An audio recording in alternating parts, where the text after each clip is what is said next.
Martin, Bonjour. nous sommes ici au vignoble des Vœux, puisque depuis 6 ans, vous produisez du vin. Quel cépage trouve-t-on ici? Donc ici on a du chardonnay, du pinot noir et depuis peu du sauvignon. Et dites-moi, votre production commence sérieusement à être connue et bénéficie d'une solide réputation, on peut le dire ça, hein. Bah, et enfin, maintenant c'est quasiment dans tout le France, on commence à être connu. On travaille pas mal sur la Somme et petit à petit on se développe sur un peu la côte d'Opale et en région lilloise. Pour rappel, comment vous est venue l'idée de vous lancer dans la vigne?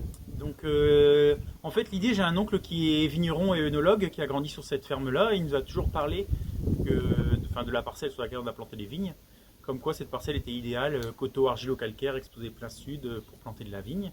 Et en fait en 2016 il y a eu un changement de réglementation qui a permis de planter de la vigne dans des régions qui étaient considérées non viticoles. Donc ça part de là en fait.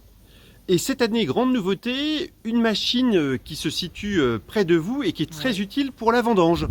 Ouais, donc cette année, on va faire la récolte avec une machine à vendanger.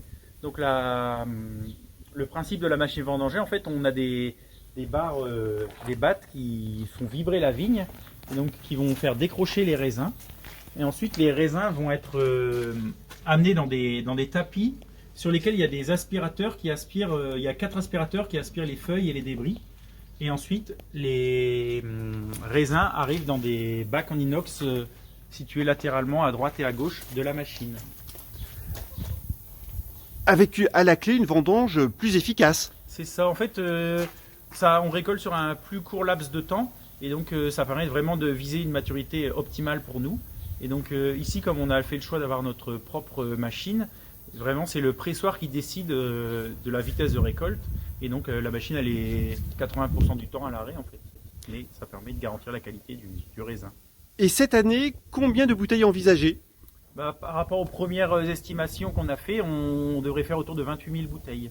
Donc un petit peu au-dessus de l'objectif qui est de 25 000 bouteilles par an. Eh bien, merci beaucoup en tout cas, Martin. Merci aussi, bonne journée.